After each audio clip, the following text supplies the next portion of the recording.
আজকে এই সভার সভাপতি এবং আমাদের বিভাগীয় কমিশনার সাহেব আরও সরকারি কর্মকর্তাবৃন্দ, আসসালামু আলাইকুম। আমি তো সবার নাম জানি না, ওয়ার্বুটে আল্লাহ মাফ করতে। তো আজকে আমি এখানে দাঁড়াইছি, প্রথমত ওই যে জায়গাখানে আমি দাঁড়াইছি ওই জায়গাতে আমার ছেলে শহীদ হয়েছে। ওই অঞ্চলে 20 ফুটের ভিতরে আমার ছেলে শহীদ হয়েছে। আমি এবং কারি, আমার ছেলে এবং কারি এবং 28 পারা হাবিজ, আমি এবং শহীদের বাবা এখানে আবার পরেও আমি আমার ছেলে এই জায়গাটা দেখার পরে আমার মনের মধ্যে যে কি হয়েছে এটা আমি জানি, আমার আল্লাহ পাই যাবেন। ওখান থেকে আমার ছেলে লাশ হয়ে গেছে, এই পুলিশের গুলিতে আমার ছেলে এখানে লাশ হয়েছে। আমি আপনাদেরকে সাক্ষী রাখতে চাই, এই বাংলাদেশে যত ছেলেরা মেয়েরা শহীদ হয়েছে এদের জন্য বিচার হয়, এটা আমি আপনাদেরকে অনুরোধ করবো। আপনারা দোয়া করবেন এনার বিচার হইত। আমার 6 ছেলের মধ্যে 3 নম্বর ছেলে আমার শহীদ হয়েছে। আমার ছেলেটা আমি আশা করলাম যে আমার ছেলে হাবিজ, এই বছর আমার ছেলে হাবিজ শেষ করতে আসছিল, আমার ছেলে ফাঁকরি পাইতে আসছিল, আমি আল্লাহর হুকুম হয়েছে না। তো আমি আশা করি আমার 6 ছেলের মাঝে 1 ছেলের আমি হাবিজ বানাইছিলাম, আল্লাহর হুকুম হয়েছিল।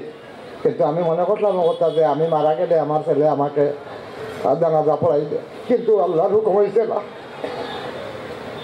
আমি আল্লাহ দরবারও আমি বেজার নাই, আমি খুশি আছি। আল্লাহ পাক যেন আজকে আমার ছেলে শহীদ হওয়ার কারণে এই জায়গাতেও ভাই আমি কথা কইতাম পারছি।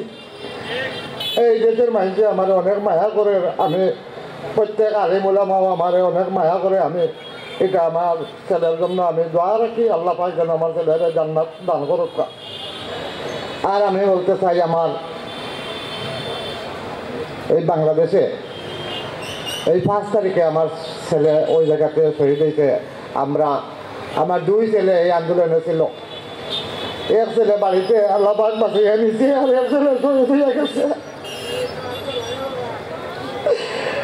এই ছেলে শহীদ বাড়ি থেকে দিয়ে গেছে, আরো 5-7 জন মানুষ আমার ছেলেরে দরিয়া লইয়া গেছে, বাড়ি খোলা পর্যন্ত আছে। এই ছেলে এখানে আছে। তো 2 ছেলে আমার বাড়িতে ছিল।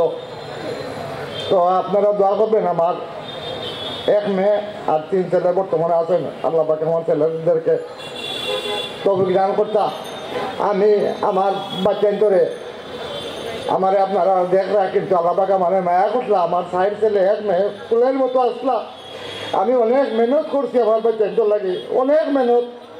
আমি কেউর কাছে আমি আমার প্রকাশ করছি না যে আমার ছেলেরা যে আমি কিভাবে আমি পারবো, কিভাবে আমার ছেলেদেরকে আমি সম্মান দিব, এটা আমি কেউর কাছে না কই, আমি আল্লাহ পাকের কাছে আমি কইছি, আল্লাহ তুমি আমার বাচ্চা দিছ, সুন্দর সংসার দিছ, আল্লাহ আমার বাচ্চাদের কাছে শর্মিন্দা করিও না।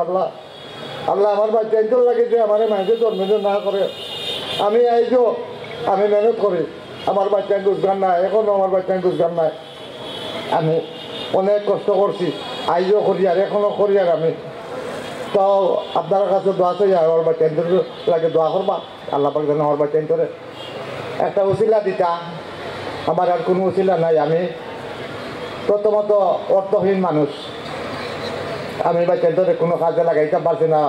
কিছু লেখাপড়া করাইছি, 2 বাচ্চা, 3 বাচ্চারও লেখাপড়া করাইছি। একটা মেয়ে বিয়ে 2nd ইয়ারও আমি বিবাহ দিয়েছি জুনের 7 তারিখে। আর আমার ছেলে শহীদ হয়েছে 5 তারিখে,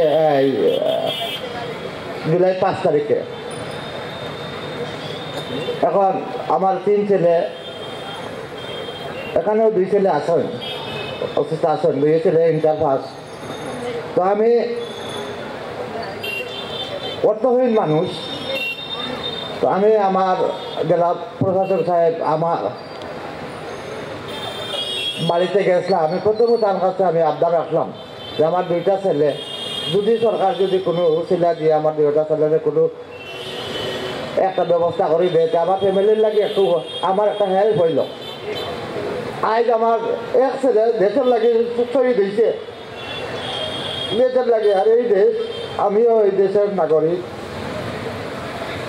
আর আমার বাচ্চাকে যদি এই দেশের একটা সুবিধা পায় তো দেশের কোনো ক্ষতি হইতো না ইনশাল্লাহ দেশের আরও আগ্রহীয়া হইব কিন্তু আমি এখানটা আমি আমার জেলা প্রশাসক সাহেব আমার আমার বিভাগীয় কমিশনার সাহেব আছেন আমি তাদের প্রতি আহ্বান জানাবো যে আমার দুই কাছে যে একটু উচিলা যদি আল্লাপাক করেন যা পেনশন যদি একটু ব্যবস্থা করিয়া দিতে আমি খুশি হইব আমি এখনো আজকে আমারে ফোন দিছিলাম ওখানে যে আমার মনে আছেন তখন আমি কাজে আসলাম তো উনি যে ফোন দিছিলাম তাই বলছেন আপনি কি তা অসুস্থ নেই বলে যে না আমি কাজ করিয়া তো আমি এই যে ইনশাল্লাহ কাজ করতে পারি আর আমার কোনো জনে আমার বাচ্চা আমার ফ্যামিলি আমি আমার ইয়ের উপরে আমি চলি আল্লাহ পাক আমার এই তফিক দিছে তো আমি বারবার যতখানো আমি